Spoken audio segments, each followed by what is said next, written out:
Hello. You may not recognize me.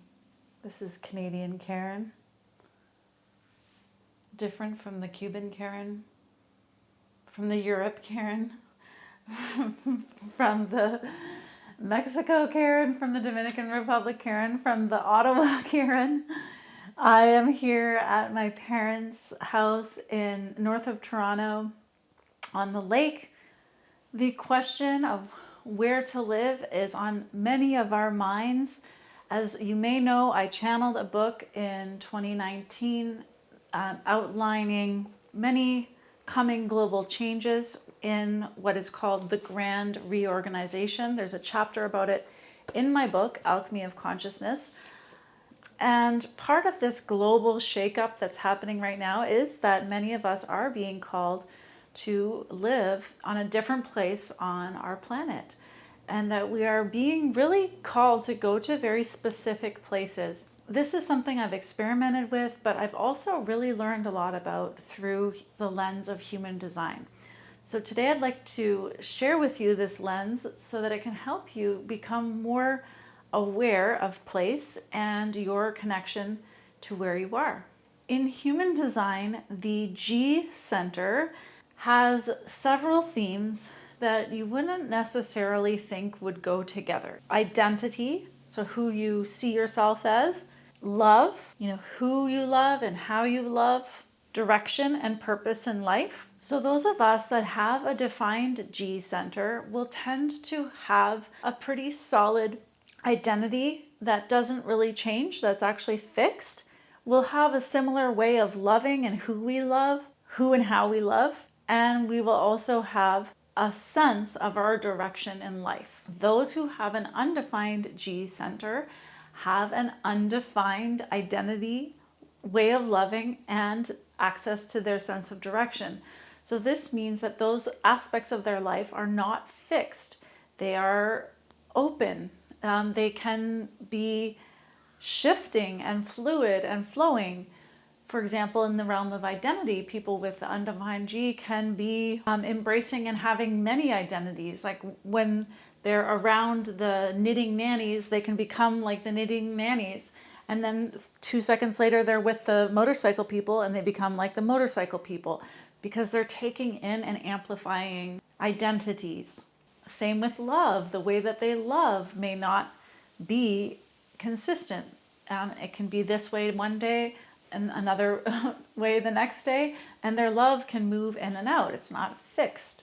Similarly, they can struggle to access a sense of their direction, and also their direction can be shown to them from others. But there's one thing that is absolutely essential for the person with the undefined G center. This is where things get interesting. What's essential for them is to be in the right place.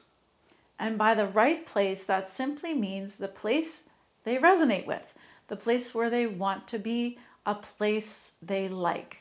This applies to their city, their home, the room they're in, the seat that they're sitting in. So place on all different scales. I was explaining the Undefined G Center on a reading this week, and I heard the coolest story ever that I thought I had to talk about this topic and share this story with you. So I'd like to do that. And I'd also like to tie that in to the revelations that I've had about place and identity in my experimentation, even though I have a defined G center. So let's hear the story first. How do you like the place you live? Because in your design with the undefined G, one of the most important things that you can do is be in the right place. Like be in, like where, no matter where you go, always being place sensitive. So making sure you like your home or your town, even going for coffee, you like the coffee shop you went to, and even in the coffee shop, the seat you chose, that you like where you're facing. And like if I'm hanging out with an undefined G, I always ask them where they want to go to eat. I ask them where they want to sit in the restaurant.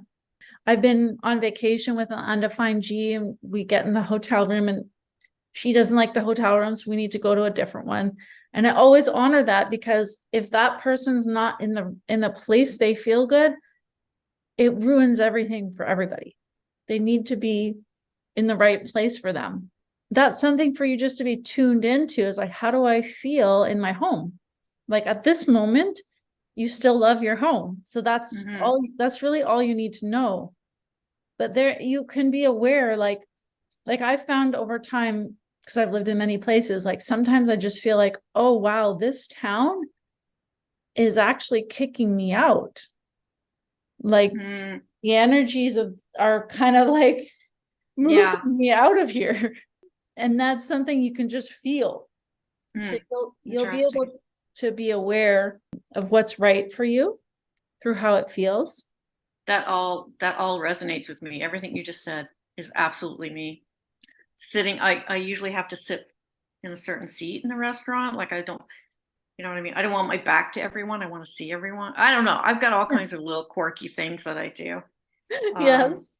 And I lived in a condo before this house. I sold my house where I raised my children, moved to a condo because I thought, oh, that's, more organized and easier. And it just wasn't me, that concrete box thing. And it literally was making me depressed. And so I Yes. moved here, and it was like everything just lit up. It was like the house loved me. I loved the house. It's like we're having a relationship. Yes. Like that's what I like. I talk to this house. My kids know that too. I'm like, when I leave, I'm like, bye, see you later. Oh, Because I feel like it's hugging me, you know? And wow. the weird thing is, because, I have a lot of weird things, but when this house went up, it was 2020, in the middle of COVID, in the summer of 2020. And the house went up, it had a week to sell. Like, you had to put your bid in. And 280 people saw this house in 1 week. And the day of the bidding, I give the real estate agent my bid. Um, Also, I'm sorry, the second time I saw the house, when I left, the real estate agent and my contractor were talking in the driveway, and I literally touched the house and I go, pick me. Like I literally went, Oh, I whispered, pick me. And I don't know why I did that. I'm like, all right, Helen, you're a little crazy. But anyway, so then I'm go getting forward to the chills. bidding day. And all day the real estate agent's texting me, oh, there's 10 bids, 12 bids, 16 bids, 19 bids by 4 o'clock. And I'm like, okay, that's fine. I'll get the next one, right? And I was watching TV at 7 o'clock at night. The phone rings. It's her. She's like, it's yours. And even telling you now, I have shivers. And I was screaming at her. I'm like, you're lying. I don't know what. She's like, no, it's yours. So out of 19 bids, Helen, on my own, got this house. And I still, to this day, I'm like, how did that happen? But before the bidding day, I started to pick, I just got this vision of me walking through a crowd of people outside the front of the house. And I'm short, and I just kind of walked. Nobody saw me walking through the crowd up the steps, and I put my key in the door, and they're all talking to each other. Everyone Oh, wants the oh, house. And I opened the door and I went in. And oh, so I just kept seeing that picture, and then holy crap, man, it happened. Like, anyway, that is the best yeah. story. Yeah, and I love it, but I'm always like, oh, should I sell to invest the money so I have more money to spend to travel? But I love my house. It's awful what I do to myself over it because, yeah. Anyway, everything you said is just so true. So true. That's amazing. Yeah. Yes. I feel it's a huge blessing to have found a place that you feel that way Yeah. Yeah. and that chose you. I know. Like it literally chose me. And I thanked it when I got in. I'm like, thank you. That's the best story ever. Because it's a really old house. So who knows who lived here, how many stories are here, but I love all of that. Like I love that kind of Yes. stuff. Well, So and I yeah. think that's also a beautiful story of the projector too, because you were recognized and invited. Oh yeah, you're right. What I really love about this story is the idea that the place chose her. It wasn't just she chose the place chose her. And this was something I did receive from the earth as a message when I was in Mexico, was that the earth actually desires for us to be in a certain place, and it will make itself known. Like it will tell us where it wants us to be, and it will bring us to the places that resonate And many light workers have this awareness where they're actually traveling around and they're connecting energetically with certain places for certain reasons. So I do feel that this is simply an awareness that you can bring to this topic of place, and that it's very important really for all of us to do this, not just if we have an undefined G. Personally, I have found that living in different places has really allowed me to develop aspects of my character that I felt were not able to be developed elsewhere. For example, when I first moved to Mexico, for me it was incredibly freeing and permission giving related to stepping into my femininity and my sensuality. And I took that to a certain level. And then, going to Ottawa really was an eye opener around money, and it really broke me open around aspects of myself that were really undeveloped around money and earning and online business. And I focused on that for several years while I lived in Canada during COVID. And then I got to a place where I was just so unhappy living there that I ended up moving and looking for where I wanted to live. And my first stop was the Dominican Republic. That place completely changed my identity. It broke me open to a whole other level in my embodiment as a woman, in my sexuality, in my dancing, in my aliveness, my fun and my happiness. And that took me here, and then that went even higher in Cuba. In Cuba, I got so much about my joy, my dancing. My dancing went to whole other levels. I learned how to say no and to really trust God. Each of these places showed me so much and opened me into whole other realms of my identity. So I really believe that identity and place go hand in hand, just as the human design chart shows us and suggests. And that those that do have the undefined G, this is absolutely essential for you to pay attention to. And those of us that have a defined G, for us to really honor about the undefined Gs in our lives, to give them that first choice about where to go and where to be. Well, I do it personally out of a selfish motive because I want to have a good time. And I know that I'm going to have a much better time if the undefined G is happy where we are. I remember one time I went out, I had like a super successful month and I wanted to celebrate. And we went out for this like $300 meal at this really nice restaurant with my undefined G boyfriend. And he did not like the place. The moment we sat down, he started complaining.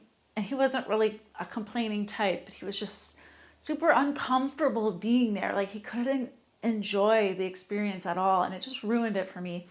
And I knew throughout the night I was just thinking about his undefined G and how it was all so wrong. Are you in the right place? Do you resonate with where you are?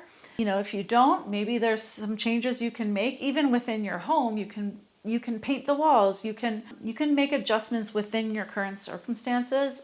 I remember once chatting with a reflector friend of mine who had created this whole living room that was really dark, and she thought it was going to be super cool, but the moment she did it, she hated it, and she lived in it for 2 years before giving herself permission to redecorate.